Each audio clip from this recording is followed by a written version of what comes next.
mong này chơi new free pani yang được bla bla cho mà cái này càng play lê lại ta với cái buôn sang đi gà ta này là lũ ta cắt lời đồ rung răng mang lại tiếp lê trong yo cái lật la cái yuan nhâm bạ nhung một từ thầy mông u như ngã sát cái buôn sang nó nên mò bằng play đi tới nhà để có mày hiếm bạ là yuan lệ như lệ tụ mà hàng play kê kèo nằm núi lên như giáo tự do nhân quyền tôn giáo ở Việt Nam hiếm bạ bự ngã sát tôi lại bữa nào đề ca ta hiếm bạ lại bự cả đom nước cái yuan nữa nào bự cả lại yuan nhưng không tới ông nhạ nằm buôn sang ta do cất lại nhưng mà thóc tiêu lại nó như thế nhà này còn lệ mà có lệ tới nhau nó có lệ pi bằng trọn bị công nhạ cá cầm thổi chín họ mời em tôi e cái green nữa ta cái nòng bát thái cái nòng bò mì cái sạch nhiệt lệ ơi thù cai mà thù bây giờ thù mà xăm nhiều mỏ này muốn nhau cứ đi đặt cái tành thì lò ấy bò lên ta lại rùng cho bay nệt tổ phục hảo tôi anh là cái lạc này nhiều đúng rồi cái nòng cá nhiều rùng của mạng cái xong lại nó là đệm nuôi cái này tùy ngạ nó lại này là trình nhiều độ yuan thì độ tươm lại so ta là càng tươm tạm nuôi cái đạt là một cái đó làm tụ nó nên tôi bù lại chưa bay nét bay yuan nhiều cái ta tôi lằng một nạp như thua cái ta được này Asran lohin kau ni ka idea ni ka cicang met kau am ton sang la bingkap kapian. Asran tu si kau boh klei inge lam klei đạo như là inge nan ca mo inge u. Tuy si giám đốc như pia Hamiraj về nhân quyền anh nhiều Robinson hả? Như lại nan Việt Nam na ta quốc tế họp như lại thay đổi chính sách thay đổi luật đây là mừng ở họp này to họp ta chỉ thôn ta nạp ta asran mồm liu. Lê tôi nó quốc tế như là tự do nhân quyền, tự do tự tôn giáo ấy, đây là như cả một liệu cả thay đổi chính sách. Sân lê tự cho ngã sát tục là nào? Nên nhiều pia nên làm lần là nhiều thu lệ nhiều chăng nhiều ngã. Bao nhiêu lại nè, pre tôi đi nhiều pia giám đốc Hamiraj như lại nên cái Robinson như lại nên pre Việt Nam thay đổi tội bộ luật 331. Lên nên về thay đổi về trang mạng. Trang mạng đang chia sẻ trang mạng đang nêu ra vấn đề như pia nên lùm nông ta dọ và nêu ra mà so thì nó đam. Sau đó có nó nhiều hủy cơ thể nên rồi như nào học từ quốc tế này như lại là nhiều lịch á tự do á đây là những bộ ngã ở thực hành nhau những chục ngã là tự chọn ngã sạt là sẽ xì mà rồi này hình để bộ ipum hả bom bên dạ như luật quay cái gì này sân lu dọ sẽ chơi bom bên dạ lùm bom cần như tụm trao con là gì người ta nhiều hủy cơ clay này chất chinh như hủy cơ clay nặc đề gà trẻ như tự chọn ngã sạt sẽ xì mua dòng đây là tần best stop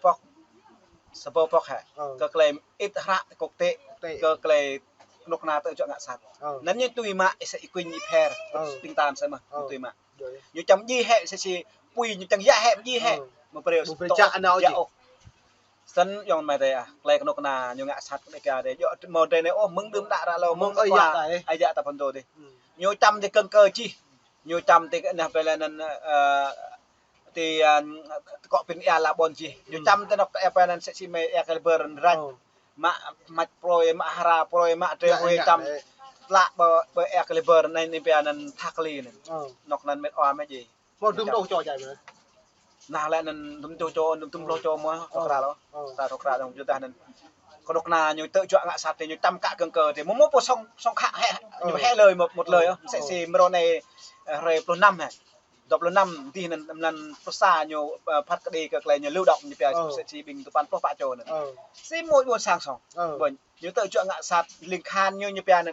nhiều bây nhà nước của nhân dân quân đội nhân dân an ninh nhân dân công an nhân dân bịa ta một tông chân ha một tông ô rồi đọc là sam lần pạ thì buồn em tạ nên sẽ ngã chăm bình để nó nặc đề gà đợi thầm ra tâm tiền nên ạ sẽ lần thứ một thế nọc nhân dân bởi vì nước quân thân với dân phục vụ vì quyền lợi vì tuy xì lưu bình thường như này là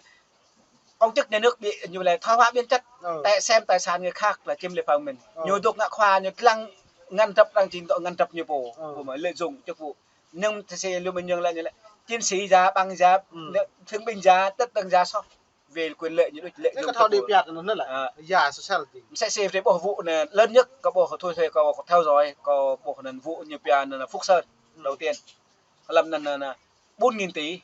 đầu tư vốn đầu tư nhiều pian bất động sản làm lần tương tác bằng bạc hình như là 400 tỷ 4.000 tỷ đầu tư lẽ thế vụ nên xem ạ vụ test covid làm nên nguyên chủ tịch Chu Ngọc Anh và Nguyễn Thanh Long lại tiếp tục như về chuyến bay giải cứu làm nên phạm lô tum trồ riêng cái nên riêng cái như về này cái lệ cái nên biết nên nhớ nên 42 tỷ tụm 350 mấy lần nhục hồi lộ tí nó giật buồn sang thằng tròn chật chìm tròn cái Tây Nguyên thế riêng một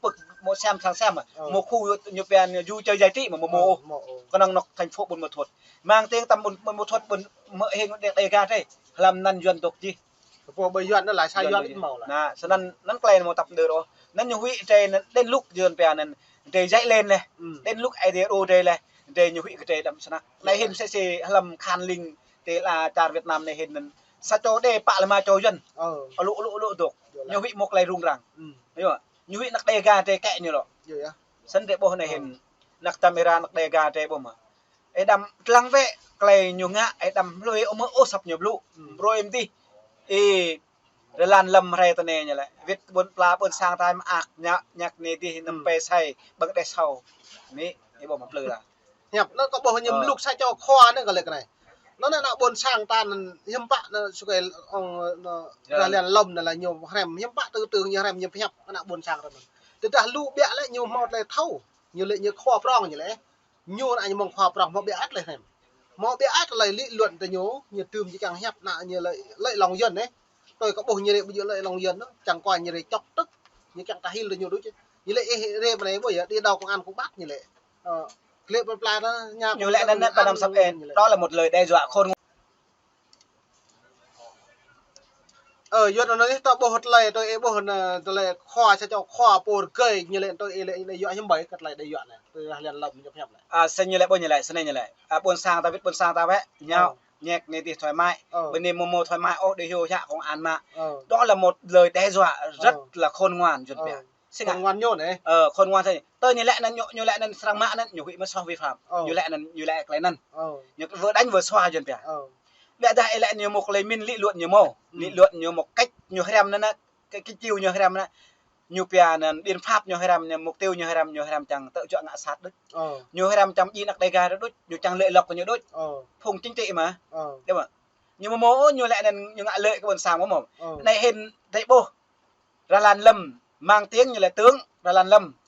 giám đốc công an tỉnh Gia Lai này hình nhiều ngã từ thiền từ mồ thế nó nhiều xây dựng buồn sáng thế nó nhiều ngã lợi sáng như lại có nhiều khoa prong như lại giám đốc công an tỉnh Gia Lai về an ninh trật tự đang nhậu nhạc đang chơi bời hả đang chăm viên thấy cái nó hả đang quay rầy hả bộ mộ đang tôn giáo thờ phượng đó là một nhiều duyên về là một cái niềm tin rằng là đang thờ phượng đang hạn chế cà phê say này đi bụng sao bộ như đây này trật tự an ninh với phùng mà tôi xí kè mà tôi bình tôi nợ như bè là nợ nè xã hội đen này tiền đấy nó bao giờ bộ cuối cùng đã bùng lên đấy nhiều mạng ngàn viết mạng vợ viết đấy bộ mà sân phong này đâm tin tương trong thế đấy năn mồm trong thế nên cái này có bộ nên nặc camera nặc đề ga thế buồn sang thế nên bộ lũ thằng sang cái này nhiều mạng vợ nên nhiều sẽ xì cả gạ đứa này họ duyên pe nên thép đứt cái năng như này nhiều co với patra nên nhiều doa rồi ngã tam nặc đề ga thế đây tên này nên là lâm doa nhiều này lương nào thì quốc tế thế nên này thông viết từ bốn nào vận động này thì nên em sẽ thiếp này thì lum năm tay ngã cái giám đốc mang cả giám đốc nên những cái giám đốc nhưng mà một quyền dưới quyền thôi trình duyên lệ bộ nhìn đấy chị nghe bộ nhìn thôi là sao nó dòng mày thế ít lang như một ba mà lại tìm ra buồn sang thế xóa đói giam nghèo bạc mừng sẽ vô bình thường nào thôn kỳ nên thế nào còn nó áo ý này để đỡ vốn oria nên tấm mà ngã bậc sang đây cả đây nên mà pro tiêu đôi tụm nên buồn sang đây nên từ mà tổ tiêu tụm mà pro tiêuยิงbậc sang lên đông hay tọa mạc nên như lại nên xóa nhà tam nhà nước như bây nên xóa nhà tam giúp đỡ dân làng bà con làm nước sang lúc mất đây này cảm ơn đảng cảm ơn nhà nước đã tạo điều kiện xây một căn nhà để vợ chồng tôi ổn định làm ăn làm không khí rất mô nó là prak mà nó để bổ prak sang nô có nghĩa là prak nhiều gặp 10 triệu đích một đầu họ sang nô là 50 triệu 100 triệu prak là nhiều 10 triệu phần này cái nhô nó làm lục đây là lục rõ ràng này để thâu để xong hạ tất cả để lũ nên như thế ngã như lại vi phạm luật 331 nắn như đó giám đốc như pe Homerat độ về nhân quyền độ ai cái độ Edison này như là về thay đổi chính sách Việt Nam tức là thay đổi chính sách lại ngặt bằng họa nào địa tầm lẻ địa tầm ạc nào Việt Nam này à bộ bèoนั่นในเด็ดหลับกลางlà sẽ ngạ mì này như chị hiểu không này nội bộ như nên sẽ vô văn thượng lệ lại mà như vật vẹn là do dân thì Hà Nội chỉ chẳng phùng mạng các ban ngành như về như một bốn cấp trung ương lên nên tỉnh lên nên huyện lên nên địa phương xã nên bốn cấp nên sẽ thì toàn là người Bắc mà người Nam thì lưu chi chắc ạ như chẳng này rằng giờ tôi là Phạm Minh Chính nhiều viện một ngành công an mà Tô Lâm sau này Hoa Loan là viện một công an mà